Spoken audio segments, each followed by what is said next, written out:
नमस्कार. काल दूध भेसळीच्या संदर्भामध्ये एक मोठा जन आक्रोश मोर्चा काढण्यात आला. त्याला लोकांनी चांगला प्रतिसाद दिला. तदनंतर तालुक्याचे आमदार दिलीपराव वळसे पाटील यांनी जनसंवाद मेळाव्याचं आयोजन केलं होतं. पण तो मेळावा होता की माझंच फक्त ऐकायचं, की लोकांचा काही संवाद त्याच्यामध्ये नव्हता, असं आमचं एकंदर मत आहे. त्यांचं 57 मिनिटाचं भाषण आज मी ऐकलं आणि आपल्या सर्वांना बोलवलेलं आहे. मला त्यांना या निमित्ताने सांगायचं की त्यांनी विस्तृतपणे सगळं त्यांचा दौरा वगैरे सगळा सांगितला. परंतु पहिला माझा प्रश्न त्यांना असा आहे की तुम्ही 2 वेळा दिल्लीचा दौरा केला, 27-28 मेला पण गेले आणि तदनंतर आता या महिन्यामध्ये देखील गेले. परंतु मुख्य प्रामुख्याने प्रश्न ज्यासाठी आंदोलन झालं होतं त्या कांद्याच्या संदर्भामध्ये तुम्ही राज्य आणि केंद्रामधून काय शेतकऱ्यांच्या पदरात टाकलं, हा माझा त्यांना सवाल आहे. काल त्याच्यावरती काही बोललेले नाहीत. पुन्हा अधिवेशनात दुधावरच्या भेसळीच्या संदर्भात ते बोललेच नाहीत. ते आपण तुम्ही विचारल्यानंतर मी त्याचं सांगेलच. परंतु ते म्हटले काही लोक पर्यटनासाठी वर पाऊस झाल्यानंतर तिथं गेले. मी त्यांना आजही सांगू इच्छितो आणि तुमच्या सर्वांच्या माहितीसाठी मी सांगू इच्छितो की माळींची दुर्घटना झाली त्यावेळी सगळ्यात पहिले पोचणारे आम्ही होतो, हे देखील त्यांना विसर पडता कामा नये. फदालेवाडी, उगलेवाडी, भोजनेवाडीचे हे सगळे जिओटॅगचे सगळे फोटो आहेत. यांनी सांगितलं होतं की 24 तासाच्या आतमध्ये रस्ते चालू करून दिले. पण आज देखील भोजनेवाडी, फदालेवाडी, उगलेवाडीतल्या परिसराला लोकांना तिथं जाता येत नाहीत. रस्ते असे दोन्ही बाजूनी पुलापासून तुटलेले आहेत, काही त्याच्यावर झाले नाहीत. ही फक्त पोकळ बनवाबनवीचं काम त्यांनी केलं की जे मातीचे ढिगारे रस्त्यावर आले तेवढे फक्त हटवण्यात. आज आता मी सकाळीच विचारलं आपटी येथील लोकांना, ते म्हणले आज मशीन आलेलं आहे PWDचे, यांनी तिथला तो रस्त्यावरला राडारोडा हटवायचं काम चालू आहे. हे देखील मी आपणा सर्वांना क्लिअर करतो. पुन्हा याच्या संदर्भात ते बोलले की पर्यटनासाठी येतात का रील काढण्याकरता. मला त्यांना नम्रपणे सांगायचे की माळींची घटना 2014ला घडली आणि मग त्यावेळी देखील असं ठरलं होतं की जी गावं भविष्य काळामध्ये बाधित होऊ शकतात, मग काळेवाडी वगैरे हा जो परिसर आहे जांभुरीच्या तिथला, मग 12 वर्ष झाली अद्याप काही तिथं झालेलं नाही. आणि तुम्ही सांगता की मी तेवढ्यासाठी गेलेलो आहे, तर याची देखील मला आठवण त्यांना करायची. मुख्य उद्देश हा कालचा दूध भेसळीच्या संदर्भात होता. पण त्याच्यात हे रस्त्याचं काम झालं, रुग्णालयांचं हे झालं, तमुक झालं, अमुक तमुक, याच्यावरती सगळ्या बाबत त्यांनी वेगवेगळ्या प्रकारची मतं त्याच्यामध्ये मांडलेली आहेत. मी आपणाला या निमित्ताने सांगू इच्छितो की त्यांनी एक विषय मांडला की फक्त आमच्याच कार्यकर्त्यांच्या बाबत दूध भेसळीच्या बाबत बोलले, भाजपच्या वरती देखील छापेमारी झाली याच्यावरती ती काय बोलले नाहीत. आमचं म्हणणं तुम्ही समजून घ्या की आमचं जे म्हणणं आहे की दूध भेसळ करणारे जे 26 आरोपींची नावं आली, भेसळ करणारे आणि दूध घेणारे यांच्या संदर्भामधला आमचा विषय त्याच्यामध्ये आहेत आणि त्यांना आम्ही सोडणार नाहीत. आम्हाला आमच्याकडं अजून कागद आम्ही विचारतोय की हे भेसळीचं दूध घेणारे कोण, आम्ही आरोपींवरती बोलतोय आणि हे जे आरोपी आहेत हे यांच्या जवळचे आहेत. याच्या बाबत त्यांनी काही चकार शब्द देखील त्याच्यामध्ये काढला नाहीत. मग तो भाजपचा असो, आमच्या पक्षाचा असो, त्या तांबड्याच्या बाबत मी स्पष्टीकरण दिलेले आहेत. त्यामुळे त्याच्यावरती न बोलता, त्यामुळे भाजपला नाहीत, तुमचा मित्र पक्ष आहेत, तुम्ही सरकारमध्ये आहात, तुम्ही त्याचा छडा लावा, हे देखील मला त्यांना सांगायचे. आणि म्हटले की लोकांच्या डोक्यामध्ये बऱ्याच जणांच्या भेसळ आहे. आता आमच्या डोक्यामध्ये भेसळ आहे का तुमचीच मिसळ झाली डोक्यात, की त्यांचं त्यांनी शोधावं. पवार साहेबांची साथ सोडल्यापासून काय झालं आम्हाला काय माहीत नाही. त्यामुळं त्यांनी काय समजायचं ते त्याच्यामधून शिंगवेच्या घटनेला देखील लहान घटना म्हणून ते संबोधतात. आता काल त्यांच्याच पक्षातले मित्र पक्षाचे गोपीनाथजी पडळकर आले होते, त्यांनी काय सांगायचं ते काल त्याच्यामधून सांगितलेलं आहे. पण आम्ही देखील अशा घटनांचा जाहीर निषेध करतो. सोशल मीडियामध्ये म्हटले फेक अकाउंट काढली जातात आणि त्यांनी स्वतःच्या अकाउंटवरून त्या ठिकाणी जे करावं, कमेंट जे करायचे असतील, काय पोस्ट करायचे असेल, मग देखो आगे आगे बढतात. तुम्ही काय दमबाजीची भाषा करता काय? ही लोकशाही आहे. मला त्यांना सांगायचं तुम्ही एवढं सांगता फेक अकाउंट की वळसे पाटील साहेब हा आंबेगावचा नारद मुनी हे अकाउंट कोणाचं आहे, हे कोण चालवतो, याचं उत्तर तुम्ही दिलं पाहिजे. त्याचप्रमाणे दुसरं फेक अकाउंट त्याच्यामध्ये रामदास सुकरे हे अकाउंट कोणाचं, त्यानंतर कॉर्नवीट हे कोणाचं, त्याचबरोबर अजून पुढचं एक अकाउंट आहे शेतकरी पुत्र 0909, हे कोण चालवतं? तुम्ही गृहमंत्री होता ना, तुम्ही आता छडा त्या ठिकाणी लावा, आमची कोण आहे ती पण बंद करून टाका आणि तुमची जी आहेत ना ती बंद करून टाका. हे माझं जाहीर त्यांना उघड उघड चॅलेंज आहे. याचं देखील त्यांनी सोक्ष मोक्ष काय असेल ते त्यांनी लावायचं काम आहे. माझ्या संदर्भामध्ये त्यांनी काही गोष्टींचा उल्लेख केला की रस्ते अडवतात. मला त्यांना जाहीर सांगायचं की देवदत्त निकमनी कुठला रस्ता जर अडवला असेल तर तुम्ही येऊन सांगा कुठला आहे, काय तहसीलदारला पाठवा, नाही तर प्रांतांना कुठला पाठवा, कुठला रस्ता त्यांनी अडवलेला आहे त्याचं नाव आमदारांनी जाहीर करावं, नाही तर त्यांनी माफी त्याच्या संदर्भामध्ये मागितली पाहिजे. त्याचबरोबर पतसंस्थेच्या बाबत बोलले की जवळपास 2005च्या दरम्यान एक पतसंस्था इथे सगळे पिंपळगाव फाट्यावरती असणारे भीमाशंकर जीप रिक्षा चालक मालक संघटना त्यांनी सर्वांनी काढली. मला त्यांनी सांगितलं की तुम्ही त्या संस्थेचे अध्यक्ष व्हा. म्हटलं मला काही वेळ नाही, म्हटलं तुम्ही असलं तर बरोबर. ती संस्था चालू झाली, त्याच्यानंतर कर्ज वाटप त्याच्यामध्ये झाली आणि तदनंतर ती पतसंस्था काही कारणास्तव ती कर्ज जी वाटली गेली त्याच्यामधून पुन्हा रिकव्हरी झाली नाही आणि त्या मुलांना ती काही चालवता आली त्याच्यामध्ये नाही. तदनंतर आमच्या गावचे सरपंच गणेश यादव यांनी सांगितलं की मी पुन्हा चालू करतो. मग त्यांनी ती पतसंस्था नागापूरला चालू करायचं ठरवलं, ती चालवली. त्याच्यानंतर पुन्हा कर्ज काही थकली आणि त्याचे स्पष्टीकरण ह्या विषय विधानसभेच्या निवडणुकीच्या वेळी देखील यांनी तो मांडलेला होता. त्याबाबत संस्थेचे जे अध्यक्ष आहेत गणेश यादव त्यांनी स्पष्टपणे भूमिका मांडली. परंतु मी वळसे पाटलांना पुन्हा या निमित्ताने सांगू इच्छितो की जर कोणाचा 1 रुपया त्या संस्थेमध्ये जर बुडला असेल तर ती भरून देण्याची जबाबदारी देखील माझी त्या ठिकाणी राहील, कारण त्याचा फाउंडर मी होतो. पण आज तुम्ही या ठिकाणी जे बसलेला आहात, मी तुम्हाला सांगितलं इथं की सातत्याने तुम्ही आमच्यावर खोटे नाटे आरोप करायचे. आम्ही आयुष्यात कोणाचा रुपया बुडवला नाही आणि बुडवणार नाही. आणि जर आमच्या माध्यमातून कोणाचा जर बुडला गेला असेल ती जबाबदारी देखील आम्ही स्वीकारतो. मी त्यांना सांगू इच्छितो की आता त्याच पतसंस्थेचं नाम वेगळं करून नामकरण करा. आता त्याच्यामध्ये रिक्षा चालक मालक ते राहिले नाहीत. बरीच होता त्या संस्थेचे जे संचालक मंडळ आहेत त्यांनी ठरवलेलं आहे की तिचं नाव बदलून आता इथं ती पतसंस्था आता चालू करणार आहे ते.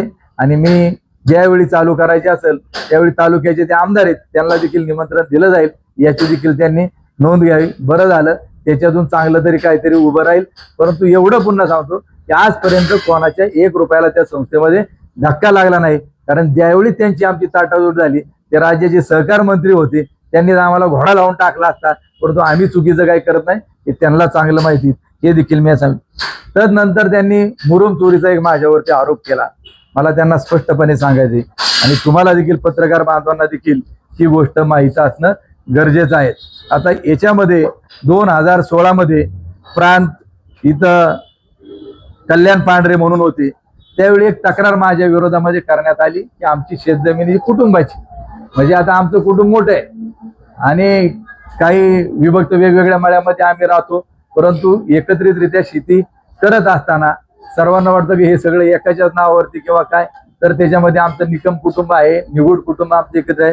तर त्यावेळी जमिनीची लेवल चालू असताना आमच्याच गावातला एक RTIचा कार्यकर्ता आहेत, त्यांनी एक तक्रार केली आणि याच्यामध्ये स्पष्ट प्रांताच्या याच्यात शिवाजीराव आढळराव पाटील आणि त्यावेळीचे महसूल मंत्री 2016ला त्यांनी या प्रकरणाची चौकशी झाली पाहिजे असं केलं. आणि राजकीय दबावपोटी माझं नाव त्याच्यामध्ये टाकून, कारण माझा कुठलाही त्याच्यामध्ये 7 बाऱ्याला देखील नाव कुठल्या प्रकारचं माझं त्याच्यामध्ये नव्हतं, माझ्या नावावरती जमीन देखील नव्हती. आणि त्या याच्यामध्ये एकूण जो दंड त्याच्यामध्ये करण्यात आला तर ती दंडाची रक्कम 61,62,000 रुपये होती. त्याच्यानंतर त्याच्या विरोधामध्ये आम्ही अपिलामध्ये गेलो. मग 16 मध्ये ही घटना घडली आणि हे अपील चालून कलेक्टरकडे चाललं, त्याच्यानंतर तहसीलदारांकडे चाललं आणि तदनंतर ज्यावेळी सगळी केस डिटेलमध्ये आली त्यावेळी 28/2/2022 रोजी या केसचा निर्णय झाला. आणि केसचा निर्णय झाल्यानंतर त्याच्यामध्ये असा निर्णय तहसीलदारांनी दिला की वादी म्हणून माझं नाव त्याच्यामध्ये होतं, प्रतिवादी होते. आणि तहसीलदारांनी जो निर्णय दिला की निकाल पत्रात नमूद केले, तुम्हाला लागले याची प्रिंट मी काढून देईल, वादी व प्रतिवादी 2 यांच्या विरुद्ध तत्कालीन तहसीलदार यांचा आदेश क्रमांकानं दिलेल्या निर्णय फैर चौक अंशता बदल करण्यात येऊन वादी क्रमांक 1 म्हणजे देवदत्त जयवंतराव निकम आणि वादी क्रमांक विरुद्ध प्रतिवादी दत्तात्रय मारुती इसके व सगळं कुटुंबीय यांचे नावे दंडाच्या आदेशातून वगळण्यात येत आहेत. अशा प्रकारचा आदेश झालेला आहे. आणि मला आमदारांना सांगायचं की तुम्ही ज्यावेळी आमदारकीची शपथ घेता त्यावेळी तुम्ही ज्या शपथीमध्ये घेतलेलं असतं की आता काय शपथ आहे ते आता जरा रेकॉर्डवरून आपल्याला काढावं लागेल, परंतु तुम्हाला खोटं बोलण्याचा नैतिक अधिकार घटनेमध्ये नाही, कोणाची बदनामी करण्याचा अधिकार नाहीत. मला या निमित्ताने सांगायचे, जर 25 लाख रुपये तुम्ही वाटलात की मी सांगून माझ्या हातापाया ते पडले 25 लाख रुपये दंडावरती ते हे का नाही झालं, आमदारांना माझं जाहीर आव्हान आहे, जर 25 लाख जर दंड झाला असेल ती ऑर्डर त्यांनी दाखवावी. 25 लाख मी दंड भरला असेल किंवा 10 रुपये भरला असेल ती पावती त्यांनी त्या ठिकाणी दाखवावी. आता 25 लाखाचं त्यांचं म्हणणं आहे, मी तुम्हाला ही ऑर्डर याच्यात निकालाची ही दाखवलेली आहे.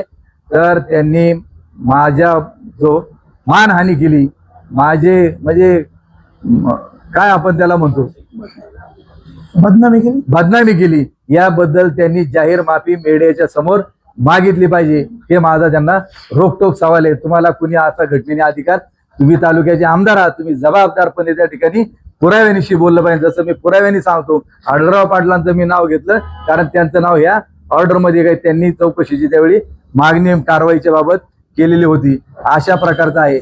आणि ज्यांना तो दंड त्या केसमध्ये भरावा लागला ज्यांच्या जमीन, तो फक्त त्याची रक्कम आहे 1,01,400. मग हे 25 लाख यांनी आणले कुठून, याचं देवदत्त निकम यांच्या नावावर, त्याचं उत्तर आमदारांना द्यावंच लागल, सुट्टी नाही. आता मी असं म्हणणार नाही तर मी त्यांच्या विरोधामध्ये आबरू नुकसानीचा दावा दाखल करत, ते खूप मोठे आहेत, मालदार आहेत, त्याच्यामुळे त्यांच्या विरोधामध्ये मी आर्थिक बाजूने टिकू शकत नाहीत. वकिलाची फी देणं, कोर्टात जाणं हे माझं काम नाही. पण जनतेच्या पुढे मी त्यांना उघडं केल्याशिवाय सोडणार नाही, हे देखील या निमित्ताने सांगतो. त्याचबरोबर त्यांचं पुढचा एक विषय होता की थापलिंग देवस्थानचा हिशोब देणार कधी. आमदार साहेब, आपलं कुलदैवत श्री क्षेत्र थापलिंग आहेत, जोपर्यंत आपण एकत्र होतो तोपर्यंत देवदत्त निकम धुतल्या तांदळासारखा होता. पण मी पवार साहेबांच्या सोबत राहिलो, तुमच्या बरोबर आलो नाही, तेव्हापासून माझी त्यांना खूप ॲलर्जी झालेली आहेत. मी पुन्हा एक आपल्याला पुराव्यानिशी हे कागदपत्र दाखवतो की थापलिंग देवस्थानच्या संदर्भामध्ये भीमाशंकर कारखान्यामधून 50 लाख रुपये भागविकास निधीचे देण्याचा निर्णय झाला. आणि त्याचे आता काय निवडणुकीच्या काळात 8 करोड रुपये वाटले जायचे, कोणाचा एक कागद नाही, काय नाही. परंतु आता देवदत्त निकम त्या ट्रस्टचा अध्यक्ष आहेत, ट्रस्टी तिथं आहेत, ग्रामस्थ आहेत. मग अडवायचा कसा? पहिलं मला पत्र म्हणजे देवस्थान ट्रस्टला की 9 मार्चला कारखान्याच्या एमडीच्या सहीनं पत्र आलं की 50 लाख मंजूर करण्यात आले, परंतु की थापलिंग देवस्थान ट्रस्टचे मागील 3 वर्षाचे ऑडिटेड ताळेबंद पत्रक, नफा तोटके पत्रके, कामाची इस्टिमेट व पूर्तता अहवाल सादर केल्यास निधीची रक्कम उपलब्ध करून देता येईल, अशा प्रकारचं पत्रक 3 वर्षाचे ऑडिट झाल्याचं सगळं आम्हाला रेकॉर्ड पाहिजे. आणि तदनंतर 26 मार्चला यांनी आम्हाला पत्र दिलं, 9 मार्चला, 26 मार्चला आम्ही सगळी कागदपत्र दिली आणि त्याची पोच कारखान्याकडून 28 मार्चला ही मिळालेली आहे. आणि आपणा सर्वांच्या माहिती करता सांगतो की त्यांना जे ऑडिट रिपोर्ट दिलेत हा 21-22चा आहे कारखान्यात, त्याच्यानंतर हा 22-23चा आहे आणि हा जो आहे 23-24चा आहे. ह्या प्रकारचं हे. आणि हे जे ऑडिटर आहेत हे आहेत गुंडगावडे आणि कंपनी. आता गुंडगावडे आणि कंपनी जे थापलिंग देवस्थान ट्रस्टचं ऑडिट करतं तेच गुंडगावडे शरद सहकारी बँकेचं करतं आणि भीमाशंकर कारखान्याचं देखील करतं. त्यांना जर काही याच्याबाबत शंका असेल हिशोबाची, त्यांनी त्या ऑडिटरला बोलवावं, त्यांनी थापलिंग देवस्थानवरती यावं. आम्ही सगळे ग्रामस्थ ट्रस्टी तिथं त्यांच्या प्रत्येक प्रश्नाचं उत्तर द्यायला बांधील जाऊन. तुमच्या माहिती करता हा जो चेक आम्हाला 4 ऑगस्टला देण्यात आला 25 लाखाचा, त्याच्यात मॅनेजिंग डायरेक्टर म्हणून ते स्वतः वळसे पाटील त्यांची एक सही असते आणि कारखान्याचे चेअरमन तिघांच्या सही आहेत. आणि त्यांनी सही करून हा 25 लाख रुपयाचा चेक जर दिलेला असेल तर मला त्यांना सवाल आहेत का तुम्हाला जर हिशोबात सगळा जर गोळ वाटतो तर तुम्ही हे पैसे खिशातले नाही दिले, कारखान्यातले तुम्ही 50 लाख रुपये दिले कसे, हे देखील मला सवाल विचारतो. आणि ज्यावेळी आपण दुसऱ्याकडे बोट दाखवतो त्यावेळी मला त्यांना विचारायचं आहे की आजपर्यंत तुम्ही तुमच्या खिशातले थापलिंग देवस्थानला किती रकमेची पावत्या फाटल्यात, ते देखील त्यांनी जनतेच्या समोर त्या ठिकाणी सांगावं. हे देखील मी आपल्या सर्वांना सांगतो. मी किती दिले हे मी माझ्या तोंडाने जाहीर करणार, पण त्यांचा आकडा आला का माझ्या स्वतः किती दिलेले आहेत ते देखील मी योग्य वेळी त्याचं उत्तर दिल्याशिवाय राहणार नाहीत. आता ज्यावेळी तुम्ही दुसऱ्याचा हिशोब मागता ह्या देवस्थानचं, मला देखील त्यांना या निमित्ताने विचारायचे की तुमच्या गावामध्ये देखील महादेव देवस्थान आहेत, भैरवनाथ देवस्थान आहेत. भैरवनाथ देवस्थान ट्रस्टचं तुमच्या गावातला अध्यक्ष कोण, तुमच्या कुटुंबातले का कोण, त्याचा हिशोब निरगुडसरवाल्यांना दिला का? महादेव देवस्थान जे आहे तुमच्या गावातलं, तर त्या देवस्थानची जी 20 एकर जमीन आहे, आता कारखान्याचं तिथं रोपवाटिका वगैरे नर्सरी प्लॉट शेततळ कारखान्याने खर्च करून तिथं केलेत. तर ही जमीन देवस्थानकडून यांनी NCRD ला, ते स्वतःच्या संस्थेचे आहेत, ते अध्यक्ष आहेत का कुटुंबातलं कोणी मला नेमकं माहित नाही, पण त्याची NCRD चे प्रमुख तेच आहेत.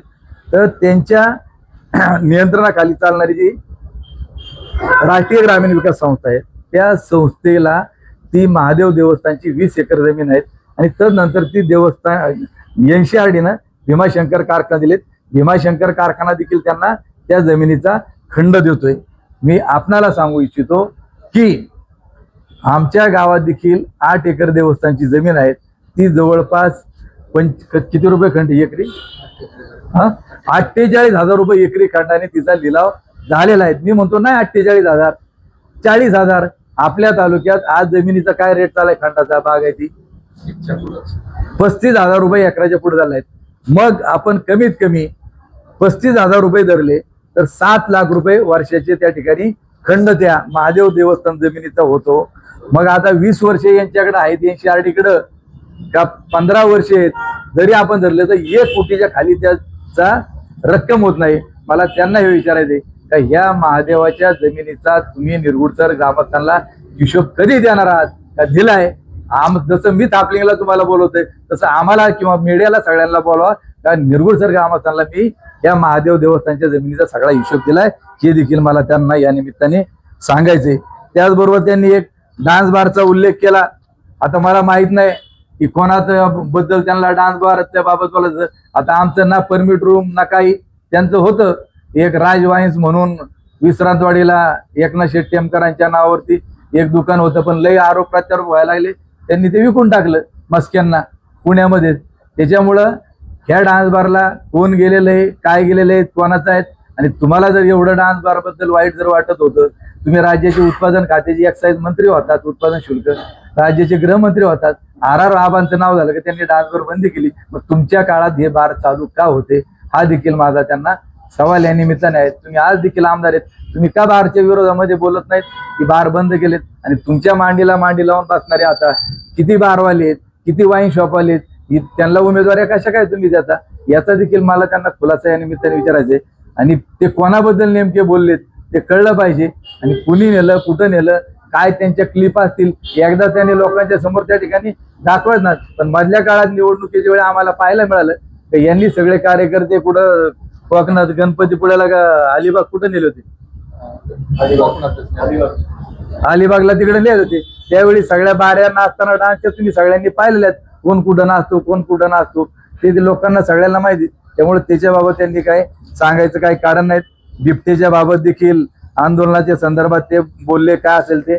मला एक त्यांना विचारायचे की आम्ही सगळे शेतकरी या जिल्ह्यातले सगळी लोक आली होती, जुन्नर, आंबेगाव, शिरूर, सगळ्यांनी आंदोलन केलं, म्हणून एक निर्णय त्या ठिकाणी झाला का पकडलेला बिबट्या त्या ठिकाणी सोडायचा. आता ते म्हणले की हल्ले तिकडे झाले शिरूर तालुक्यात, आंदोलन आंबेगावला का बरं तुम्ही असं भेदभाव करायला लागले शिरूरवाले आणि आंबेगाववाले? अरे हा विषय राज्याचा आहे, देशाचा विषय, आणि त्याच्याकरता जर कोणी पुढाकार घेत असेल, आणि या तालुक्यात कोणावरच हल्ला झाला नाही. आपल्या टाकरवाडीची काय नाव त्या महिलेचं, पूजा जाधव, नांदूरच्या ठाकरवाडीची महिला, तिच्यावर बिबट्याने हल्ला केला, ती त्याच्यामध्ये मयत झाली. तिच्याबद्दल तुम्हाला काय वाटत नाही? तुमच्याच मतदारसंघामध्ये जांबूत येत नाही, पिंपरखेड येत नाहीत, आणि सांगता का आंदोलन इकडं का केलं? मग मला त्यांना विचारायचंय की आंदोलन जर तिकडची घटना घडली शिरूरमध्ये, आंबेगावमध्ये घडली, पण तुम्हाला माहित नसेल, मग आंदोलन इथं का केलं? मला विचारायचंय. भीमाशंकर कारखाना हा आंबेगावमध्ये, पारगावमध्ये, मग तिथं तुम्हाला कारखान्याच्या वार्षिक सभेला गोंधळ घालायला शिरूरवाले चालतात? तिथं वाल्ल्या चालतो का तुम्हाला? त्याच्याबाबत नाही काय बोलायचं, याच्यावर त्यांनी उत्तर द्यायला पाहिजे. त्याचबरोबर एक कुटुंबाच्या संदर्भामध्ये देखील मे 2024 मध्ये देखील मला देखील एका गुन्ह्यामध्ये अडकवण्याचा प्रयत्न केलं. आमच्या कुटुंबामधल्या काही 2 लोकांना त्याच्यामध्ये आरोप करून त्याच्यात खोटे नोटे लोक पैसे देऊन निवडणुकीच्या काळामध्ये रुपाली चाकणकरला इथं आणून वेगवेगळ्या प्रकारचे आरोप माझ्यावर करण्यात आले, हे करण्यात आले. परंतु जे गुन्हे त्यावेळी दाखल झाले होते त्याचा निकाल देखील कोर्टामध्ये झाला आणि त्याच्यामधून निर्दोष मुक्तता आमच्या कुटुंबातल्या लोकांची. ते म्हणतात पुतण्या नाही, माझा चुलत भाऊ होता. मी त्यावेळी सांगितलं, आजही सांगतो की आजही तुम्ही जाऊन पाहू शकता. जी घटना घडली ते कुटुंब तिकडच्या मळ्यामध्ये राहते, आम्ही इकडच्या मळ्यामध्ये राहतो. आमची जी शेती आहेत, बागा आहेत, त्या शेजारी शेजारी तिथं असल्यामुळं लय डिटेल माहीत नसलं. फक्त आता मी त्यावेळी आता त्याच्यात खोलात न जाता त्याचा निकाल कोर्टाने दिला आणि त्याच्यातून निर्दोष मुक्तता केली. त्यामुळे आता हे आमची विनाकारण बदनामी करण्याचं काम त्यांनी करू नये. ते जबाबदार आहेत, त्यांनी पुराव्यानिशी बोलावं, हे देखील मला या निमित्ताने त्यांना सांगायचे. त्याचबरोबर पुनर्वसनाच्या जमिनीच्या संदर्भामध्ये काय बोलले की ज्यावेळी कोणालाही जमीन घ्यायची असते तर त्यावेळी ती जमीन कोणालाही घेता येते. मग फक्त आदिवासीची जमीन कोणाला घेता येत नाही आणि जमीन घेता असताना सरकारची परवानगीने घ्यावी लागते. मी स्वतः असेल, आमच्या कुटुंबातील व्यक्ती असतील, आम्ही देखील आमच्या गावामध्ये जमीन खरेदी केलेल्या आहेत. जशी खरेदी केली तशी नागापूरमध्ये देखील जवळपास 13 एकर जमिनीची विक्री देखील आमच्या कुटुंबातून आम्ही केलेली आहे, की जी आम्हाला सोयीची नव्हती, लांब होती, ती विकली, शेजारची आम्हाला मिळाली आणि ह्या घेताना सरकारच्या परवानगीने घेतलेल्या आहेत. त्यांना मी पुन्हा आठवण करून देतो की वळसे पाटील साहेब, कवठ्याला तुमच्या मुलीच्या नावावरती, पूर्वाच्या नावावरती, अजिंक्य गायकवाडच्या नावावरती, त्याचबरोबर डहाके, यशवर्धन डहाके, की जी जमीन पूर्वी विद्या भगवानराव आणि भगवान मल्हारराव बेंडेच्या नावावरती 44 एकर होती कवठ्याची जमीन, तीच जमीन आता त्यांच्याकडून तुम्ही मुलीच्या, भाच्याच्या आणि तुमचा विश्वासातले जे गायकवाड आहेत त्या तिघांच्या नावावरती कवठ्यातली जमीन केली. ही जमीन कोणाची होती? ही जमीन देखील मागासवर्गीयाची, महारवतन इनाम वर्ग 2 वतनाची 2 नंबरची, तुम्ही देखील शासनाची परवानगी घेऊनच ती खरेदी केलेली आहेत. आणि त्यातली 12 एकर जमीन ही धरणग्रस्तांसाठी राखीव असताना ती तुमच्या ताब्यात कशी काय? आज देखील त्यांच्या ताब्यामध्ये. तुम्ही मीडियावाले जाऊन तिथं कवठ्याला बघा, ही जमीन यांची खरेदी 44 एकरची, परंतु ताब्यामध्ये प्रत्यक्ष 56-57 एकर जमीन आहेत. ती लोकच यांच्याकडे मागणी करतायत, आमची जमीन आम्हाला परत द्या.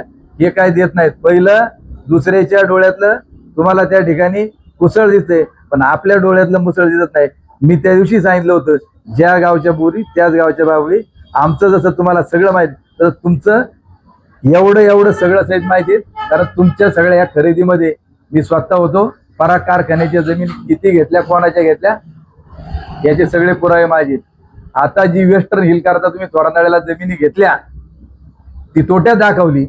शरद बँक त्याच्यामध्ये किती कोटीला डुबली आणि आता तिथं परागनीची मालकी हक्क आहेत. ती जमीन कोणाची? थोरांदळ्याची. त्यांना माहित नाही का कोणाच्या नावावर तुम्ही घेतली, कंपनी कोणाची? हे सगळं मला आता काढायला त्यांनी भाग पाडू नये. नाहीतर विषय आपला होता दूध भेसळीचा, पण सगळं प्रकरण लोकांचं लक्ष बाजूला विचलित करून हे डायव्हर्ट करायचे आणि वेगळे मुद्दे चर्चेत आणायचे, हे त्यांचं कायमची पद्धत आहे. त्याचा मी स्पष्टपणे या ठिकाणी निषेध व्यक्त करतो की आमचा मुद्दा दूध भेसळीचा होता, त्याच्यावरती ते काही बोलत नाहीत. परंतु ही वेगवेगळी सगळ्या कथाकारांनी सांगतायत आणि ही एक लावा ना सभा, समोरासमोर होऊन जाऊ द्या. हे सगळं दूध भेसळीच्या बाबत बोला तुम्ही, हे सगळं नीटनेटकं होऊ द्या. मग काय तुम्हाला बोलायचं होतं ना, आम्हाला समोरासमोर बोलू, आमची कधी पण तयारी आहेत. आणि आज कर्जमाफीच्या जाताना सांगितलं की आम्ही सरकारमध्ये आहोत, आम्ही कर्जमाफी केली, अमुक केलं तमुक केलं. पवार साहेबांनी त्या दिवशी ट्विट केलं होतं की सरकारचं आम्ही अभिनंदन करतो, पण सरकार बरोबरच सरकारचा निर्णय वेगळा होता. अटी शर्ती घालून 19 सालचे लोकांना ज्यांना कर्जमाफी ते वगळले होते, त्याच्यानंतर 50,000पर्यंत होतं, नियमित भरणाऱ्यांना वगळलं होतं. परंतु आमचे नेते आदरणीय रोहितदादा पवार यांच्या नेतृत्वाखाली वेगवेगळ्या शेतकरी संघटना, रविकांची तुपकर असतील किंवा अन्य काय असतील, या सगळ्यांनी जो लढा चालू केला, पंढरपूरमध्ये तिथं उपोषणाला बसले, सरकारचे प्रतिनिधी तिथं आले, त्यानंतर चर्चा झाली आम्ही देखील त्या आंदोलनामध्ये पंढरपूरला सहभागी होतो. म्हणजे हे यश तुमच्या फक्त सरकारला त्या ठिकाणी नाही, तर त्याच्या विरोधात आवाज उठवला लोकशाहीमध्ये सर्व जनतेने, म्हणून सगळ्यांना त्या आहेत. त्यामुळे तुम्ही काय पाठ थुकून घ्यायची स्वतःच गरज नाही, हे देखील मला त्या या निमित्ताने त्यांना सांगायचे. याच्या व्यतिरिक्त तुमचे काय प्रश्न असतील तर त्याचं उत्तर मी देतो. निकम साहेब, आता तुम्ही मगाशी म्हणाले वळसे पाटलांचे सगळे व्यवहार मला माहिती आहेत, थोडक्यात तोंड उघडायला लावू नका. त्याचा अर्थ असा निघतो त्यांची काही प्रॉपर्टी तुमच्या नावावर आहे का? माझ्या नावावर ते करा म्हणत होते, पण मी त्यांना त्याच वेळी सांगितलं कवट्याची जमीन घेण्याच्या वेळी, त्याचबरोबर याला कवट्याची जमीन घेताना आणि त्याचबरोबर पराग कारखान्याला जी जमीन शिंदेवाडीला घेतली त्यावेळी ते मला म्हणत होते की तुझ्या नावावरती कर. पण मी स्पष्ट सांगितलं की माझं एकत्र कुटुंब आहे आणि उद्या जर माझ्या नावावरती मी जर त्या ठिकाणी ते जर घेतलं तर घरातले म्हणतील का कारभारीत लबाड निघाला यांनी याच्या नावावरती त्या ठिकाणी केलं. त्यामुळे मी सांगितलं माझ्या नावावरती ते जमणार नाही. मग त्यांची माझ्यापेक्षा अतिविश्वासू जी लोक होती त्यांच्या नावावर त्या प्रॉपर्टी केल्या. तुम्हाला काय नाव माहिती आहे? ते काय तुम्हाला 7/12 आणून देतो, तुम्ही जाहीर करून टाका. 7/12 माझ्याकडून सगळं वध होण्यापेक्षा पत्रकारांना एखादा क्ल्यू दिला का तुम्ही फलात घ्यायला पाहिजे जाधव साहेब त्याच्यात. त्यामुळे तुम्हाला मी काय करतो की ते गट नंबर जुने 7/12 सर्च केले का लगेच नाव टापटप येते. निकम साहेब, आता विष्णू हिंगे दुधाच्या प्रकरणामध्ये सुशांत हिंगे माझा पुतण्या नाही असं म्हणाले, ते खूप ट्रोल झाले. आता तुमचा केसचा निकाल तुमच्या बाजूने लागला, तुमचं अभिनंदन. ज्याच्या विरुद्ध गुन्हा दाखल केला होता तो तुमच्या नात्याने कोण? माझ्या 4 नंबर चुलत्यांचा मुलगा. आणि मी त्यावेळी सांगितलं होतं, मी आता तुम्हाला हे केलं सक्का चुलत भाऊ. आणि आम्ही त्यावेळी सांगितलं होतं, मला सुद्धा चौकशी करता बोलवलं होतं. त्यावेळी एवढा दबाव देवदत्त निकमला आत टाकण्याकरता पोलीस स्टेशनवर मोर्चा काढण्यात आला होता. रुपाली चाकणकरला शिवगिरी मंगल कार्यालयात एक सभा आयोजित करण्यात आली होती मला जेलमध्ये करण्याकरता. आणि त्यावेळी मला इन्क्वायरीला बोलवलं होतं. मी त्यावेळी क्लिअर कट सांगितलं, पोलिसांनी त्याच्यात पाहिलं यांचा दबाव त्याच्यावरती होता मोठ्या प्रमाणामध्ये, पण पोलिसांनी सांगितलं की याच्यामध्ये ते कुठल्याही प्रकारे आरोपी होऊ शकत नाही. कोर्टामध्ये जबाब काय दिले नाही? तो माझा पुतण्या नाही किंवा चुलत भाऊ नाही असं काही मी दिलं? तुम्हाला सांगितलं ना, मी त्याच्यामध्ये सांगितलं का जी काय चौकशी असेल, मला कोर्टामध्ये बोलवलं होतं, पोलिसांनी मला बोलवलं. त्यावेळी सांगितलं की तिथं जी मी इंटरव्ह्यूत जे आता तुम्हाला सांगितलं की आमची जमीन शेजारी आहेत, त्यांचं कुटुंब वेगळं राहतं आमच्या चुलत्यांचं, माझं कुटुंब इकडं राहतं, आमची शेजारी जमीन तिथं आहे, द्राक्षाच्या बागा आमच्या शेजारी आहेत. आता म्हणताना सगळेच म्हणतात का जसं आंबेगाव तालुका कोणाचा, भीमाशंकर कुठलं, त्याच्यावरून फक्त यांच्या बागा आहेत एवढाच विषय झाला. तुम्ही वळसे पाटलांचा संपूर्ण प्रोग्राम 55 मिनिटाचा ऐकला, त्यातले काही मुद्दे तुम्ही हायलाईट केले. तिथं असा एक विषय झाला की नागापूरला काही शेतकऱ्यांना पाईपलाईन न्यायची आहे. तुम्ही स्वतःला शेतकरी पुत्र म्हणवता आणि आहे तसं ती वस्तुस्थिती आहे, परंतु जमिनीच्या खालून त्यांना तुम्ही पाईपलाईन नेऊन देत नाही, असा अन्याय का करता? तुमच्या माहिती करता सांगतो की आमच्या जमिनीमधून अनेक लोकांच्या पाईपलाईन गेल्या. ज्यावेळी कुणी पाईपलाईन नेली आम्ही कोणाला देखील अडवलं कधीही त्या ठिकाणी नाही. परंतु आता या उन्हाळ्यामध्ये आमच्या जमिनीची डेव्हलपमेंटचं काम चालू होतं. त्याच्यामध्ये 6-7 लोकांच्या पाईपलाईन त्याच्यामध्ये तुटल्या गेल्या, त्यांनी काढल्या. त्याच्यानंतर काही म्हणजे जवळपास 6 पैकी 5 लोकांनी त्या लाईन वगैरे टाकून सगळं क्लिअर कट त्याच्यामध्ये केलं.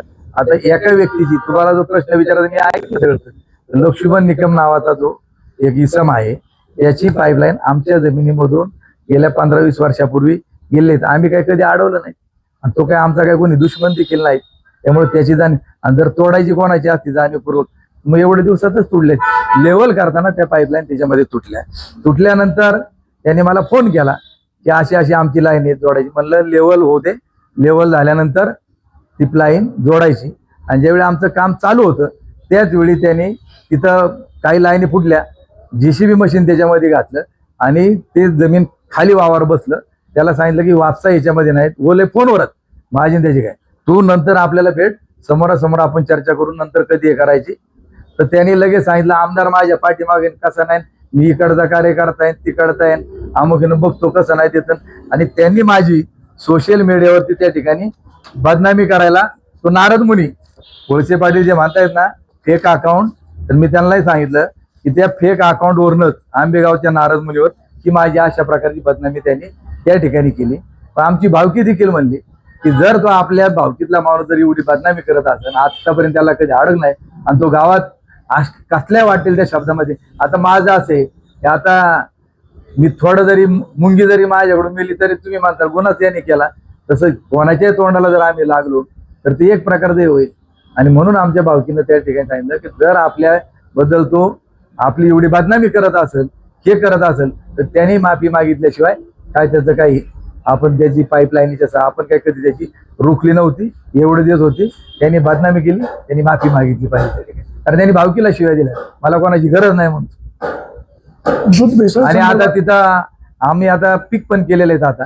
आणि दुसरं त्यांनी लगेच इथं येऊन पूजनला येऊन आता त्याला सगळं गाईड करणारे भरपूर आहेत. लगेच त्याच्या विरोधात आता केस पण दाखल केलेली आहेत तहसीलदारांकडं.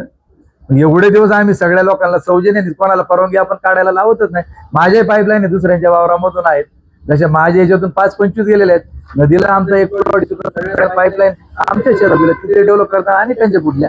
आता काय न्यायालयात प्रकरण गेले, काय न्यायालय निर्णय दिले तर शेतकरी म्हणून तुमचं सकारात्मक भूमिका राहील का?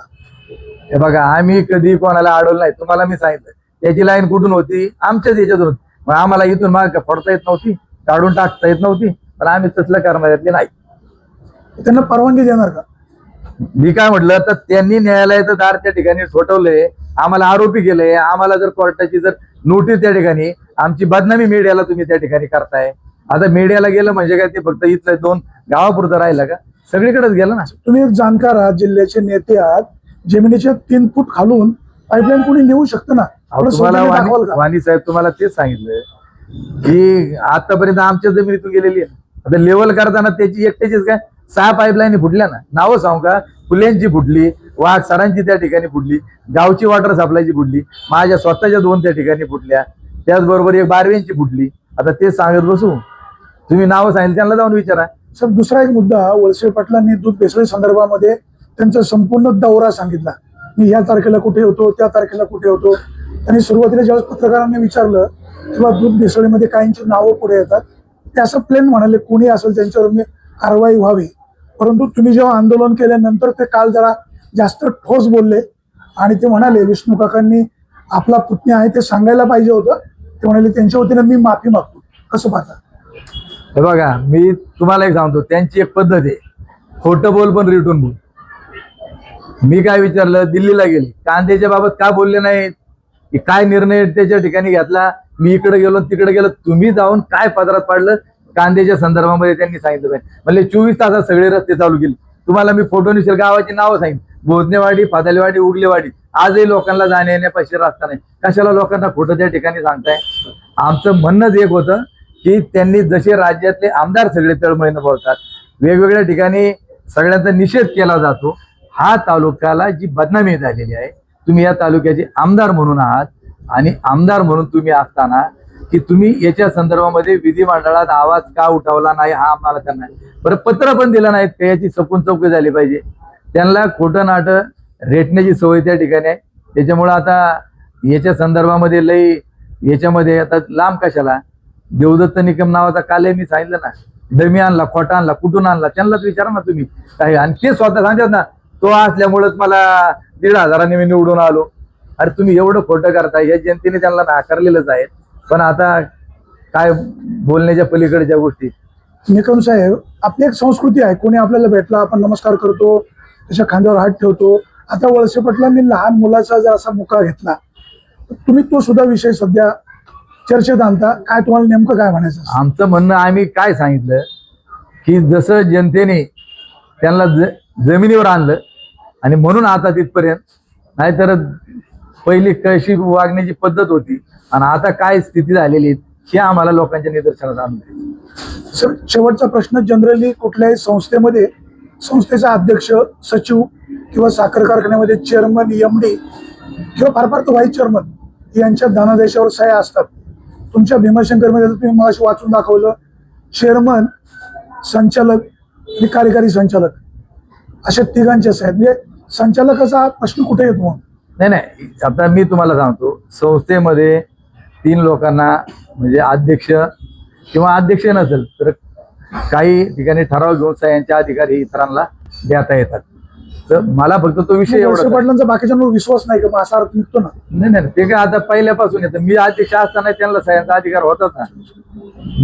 मी अध्यक्ष, मी तुम्हाला काय लक्षात आणून दिलं की ते जे म्हणले हिशोब कधी देणार, हापलिंग देवस्थानला पैसे देताना तुमची सही आहे ना चेकवरती, तिथं तुमच्या सहीनीच पैसे आले ना, मग हिशोब तुम्ही ऑडिट रिपोर्ट मागून घेतला, सगळं माहिती तुम्ही खोटं का बोलता हे मला त्यांना विचारायचे. आणि जसं आमचं विचारलं तसं मी त्यांना महादेव मंदिराचं काढले. दूध भेसळ प्रकरणात आता तुमची भूमिका काय राहणार आहे? आमचं हेच आहे. आता आज देखील शिवसेनेचे काही पदाधिकारी मुंबईला गेलेले आहेत. आता ते वेळ घेतील. मुख्यमंत्री, 2 उपमुख्यमंत्री आणि एफडीएचे आयुक्त आणि त्या खात्याचे मंत्री यांना जाऊन आम्ही भेटणार आहोत. आणि हे प्रकरण कुठल्याही प्रकारे झडपता कामा नये, राजकीय दबावापोटी ही आमची भूमिका राहणार आहेत. आणि जे याच्यात कुणी आरोपी असतील त्यांना हे कठोर शासन झालं पाहिजे. हा माल विकला कुठं गेला, कारण आता जो भेसळीचा माल गेलेला आहे याचे आरोग्यावर काही ना काहीतरी परिणाम झालेले आहेत ना.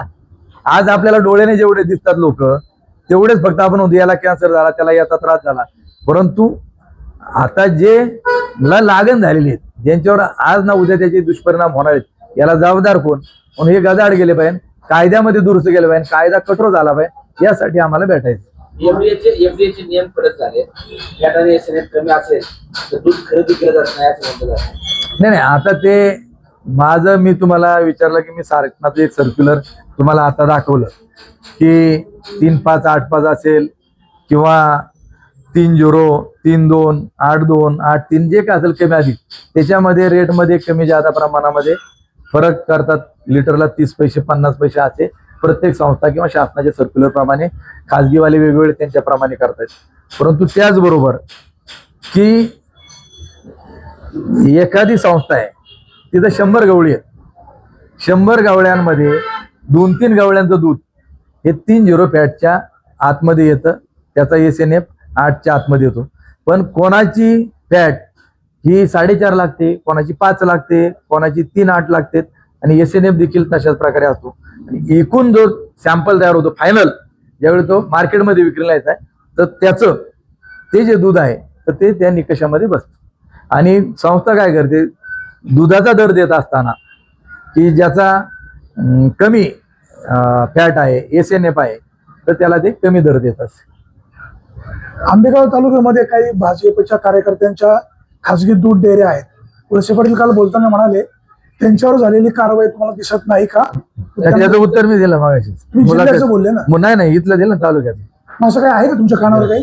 नाही, आमच्या कानावरती जे आहे इथली 2 केंद्र वरती कारवाई, म्हणजे आता बाकीच्या ठिकाणी चालू आहेत, पण जे याच्यामध्ये आलं ऑन पेपर जे आलं त्याच्यामध्ये ही 2 केंद्र इथली बंद करण्यात आली आहेत. आणि त्यांना त्याची जे काही पूर्तता आहेत, ज्या 75 टर्म्स कंडिशन आहेत, एक शिंगव्याचा प्लॅन्ट आहे, एक मंचरमधला आहे, त्यांना त्याची पूर्तता करायला सांगितली आणि अपील करायला सांगितले. गोवर्धनच्या प्रकल्पामध्ये एफडीएचे कार्यकर्ते अधिकारी गेले होते अशी चर्चा होते, तुमचे काय अपडेट आहेत का? नाही अधिकारी, मी भोगावडे म्हणून त्यांचे सहाय्यक आयुक्त जे आहेत पुण्याचे, त्यांना आम्ही विचारलं, ते म्हणले आमचं स्क्वॉड तिथं आहे, चौकशी आमची चालू आहेत. आणि त्याचबरोबर त्यांचा एक रिपोर्ट जो आहे, ही जी व्हे पावडर आहेत या कोणाकोणाच्या जप्त झाल्या त्याच्यात गोवर्धनचं नाव आहे. राजकीय विषय जर घ्यायला गेलो तर राजकीय विषय एक आहे. तुम्ही पुणे जिल्ह्याचे राष्ट्रवादी शरदचंद्र पवार पक्षाचे पुणे जिल्ह्याचे अध्यक्ष, एक माध्यमांमध्ये एक चर्चा होती तर राष्ट्रवादी शरदचंद्र पवार पक्ष हा बीजेपी मध्ये जात आहे, खरं आहे का खोटं? हे सगळं फेक न्यूज आहे आणि त्याचं स्पष्टीकरण देखील रोहितदादांनी दिले, आमच्या अध्यक्षांनी देखील दिले.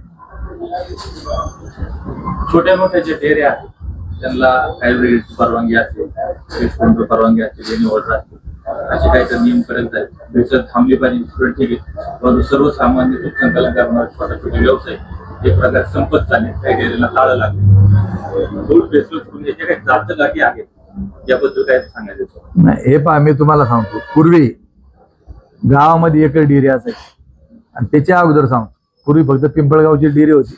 आमच्या गावातलं दूध 77-78 साली लोक पुहून पार तिथं दूध घेऊन येत होती.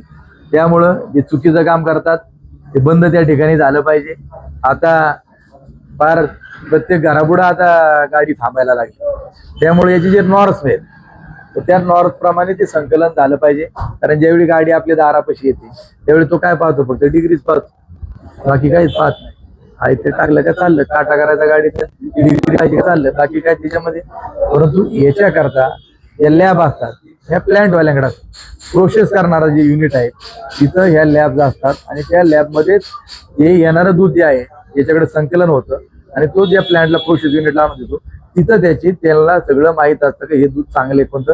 मी कालही भाषणात सांगितलं, सायबर डायनेमिक्सनी जुन्नर तालुक्यामधून एकाचं जर दुधाचं आलं होतं त्याला त्यांनी नोटीस बजावली आणि ते नोटीस सायबर डायनेमिक्सचं त्यांच्या जे छापा टाकला त्याच्यामध्ये ते सापडलं की तुमचं दूध हे भेसळीचं आहे, आम्ही स्वीकारू शकत नाही.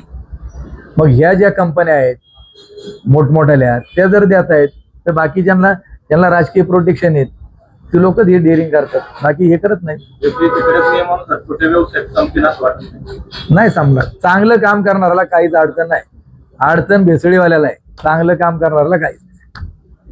आरोपी फरार आहेत 13 आरोपी.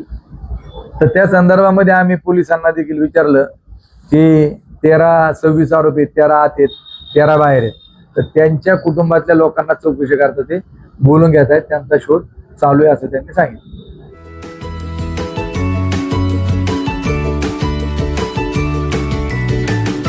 बातम्या शेतीच्या,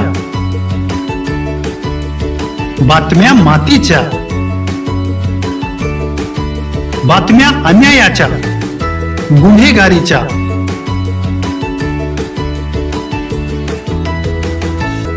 राजकारणाच्या आणि समाजकारणाच्या, शोषणाविरुद्ध बुलंद आवाज, जनसामान्यांच्या हुंकाराची गाज, सत्कार्याला प्रोत्साहन, दुष्कृत्याला अनुशासन, निर्भीड, निस्पृह, सडेतोड, बेधडक आणि रोखटोक म्हणजेच विघ्नहर टाइम्स. शोध बातमीचा, ध्यास सत्याचा. आपलं चॅनल, आपली बातमी. सबस्क्राईब तर कराच, पण बेल आयकॉनवर क्लिक करायलाही विसरू नका.